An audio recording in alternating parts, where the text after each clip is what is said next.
언젠가 남들보다 늦게 아이를 낳은 엄마가 자신의 체력이 바닥이라고 하면서 한탄을 하는 그런 말을 호소하는 거예요. 애가 너무 산만해요. 그래서 제가 교수님 체력이 안 따라가줘요. 저 이렇게 늦게 아이 낳은 거 너무 후회가 돼요. 이렇게 말을 하는데요.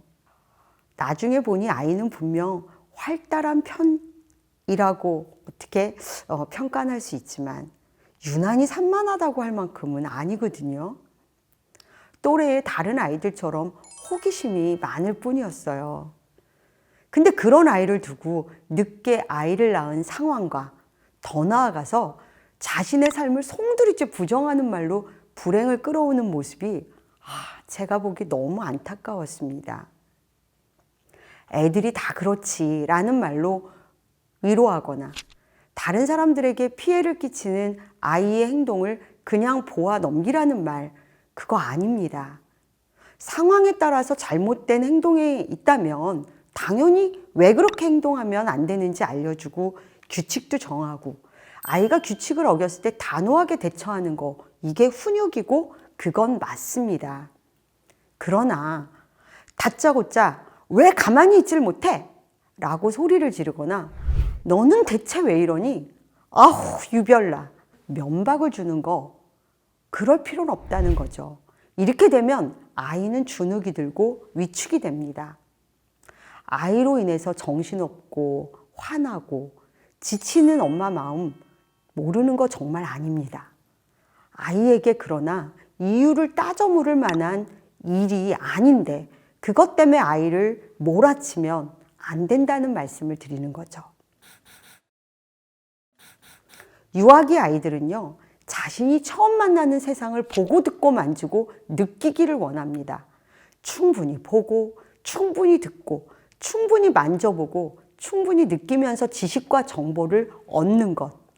그것이야말로 아이들이 세상과 소통하는 진짜 방식입니다. 간혹 교수님, 우리 애는요 종일 책만 봐요. 그게 제일 재밌대요. 라고 내심 자랑하는 듯이 이렇게 이야기하는 엄마들이 계신데요. 저는 사실 그런 아이야말로 조금 걱정이 됩니다. 책을 좋아하는 아이가 기특하긴 하지만 책만으로는 얻을 수 없는 게 있습니다.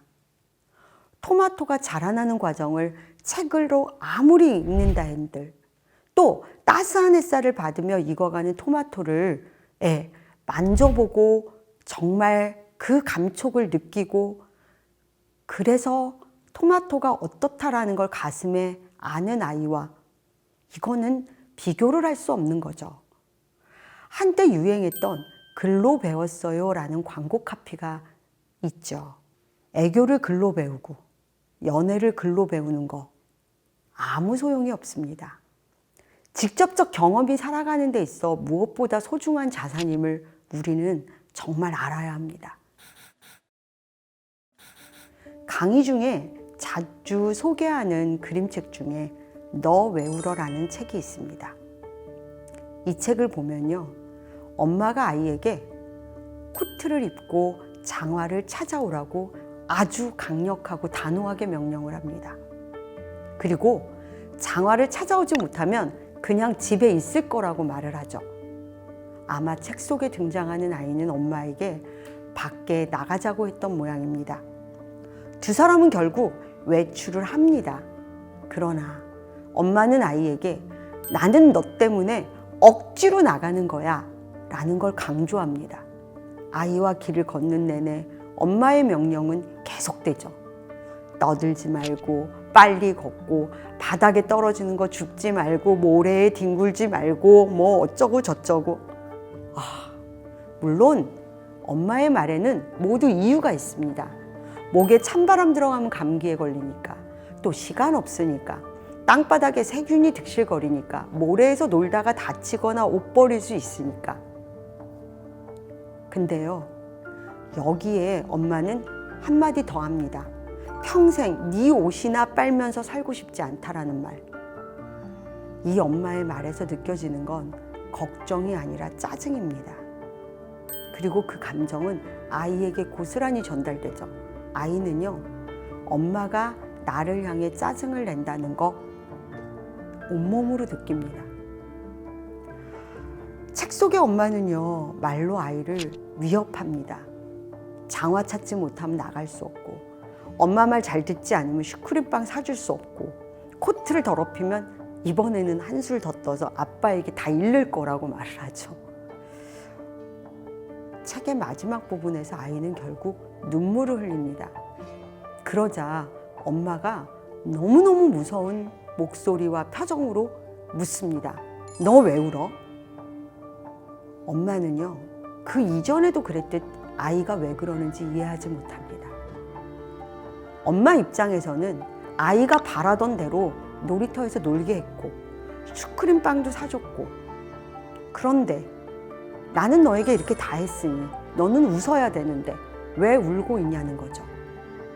하지만 이건 오로지 엄마의 입장일 뿐입니다.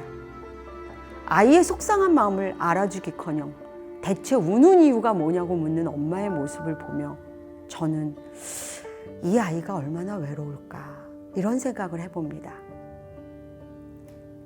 얘가 사람 돌게 만드네 라는 엄마의 마지막 말은 아이의 가슴에 비수를 꽂았고요. 사실 이 책을 읽는 제게도 꽂혔습니다. 이 책을 엄마들에게 읽어드리면 정말 많은 엄마들이 웁니다. 왜 그럴까요? 책 속의 아이는 자기가 정말로 원하는 대로 한 게 하나도 없습니다. 무얼 하든 엄마에게 비난을 받습니다. 아마도 이렇게 비난을 받았던 아이의 모습을 보며 나도 아이들에게 비난한 건 아니었나, 여기 있는 엄마가 나는 아니었나, 이렇게 감정을 이입하기 때문에 눈물이 나는 게 아닐까 싶습니다. 이 책의 아이는요, 격려를 받고 싶었을 것 같아요.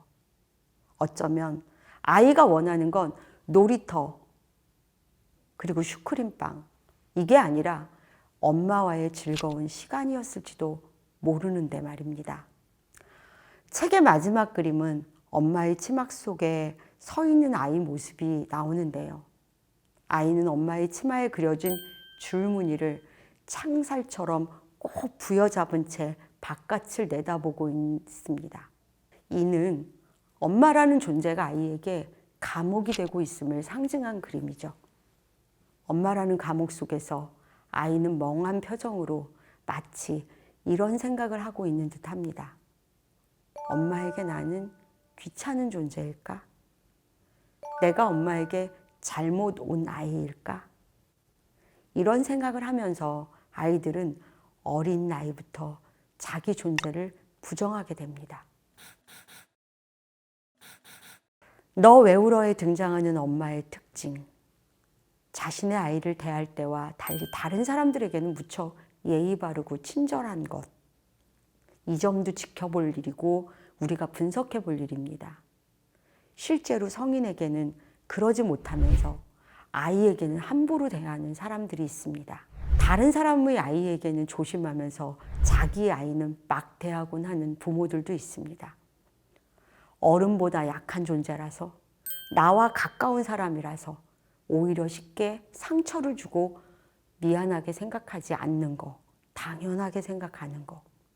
어리고 가까운 존재라면 더 귀하게 대해야 하는데, 그런 모습을 볼 때마다 저는 한없이 안타까운 마음이 올라옵니다.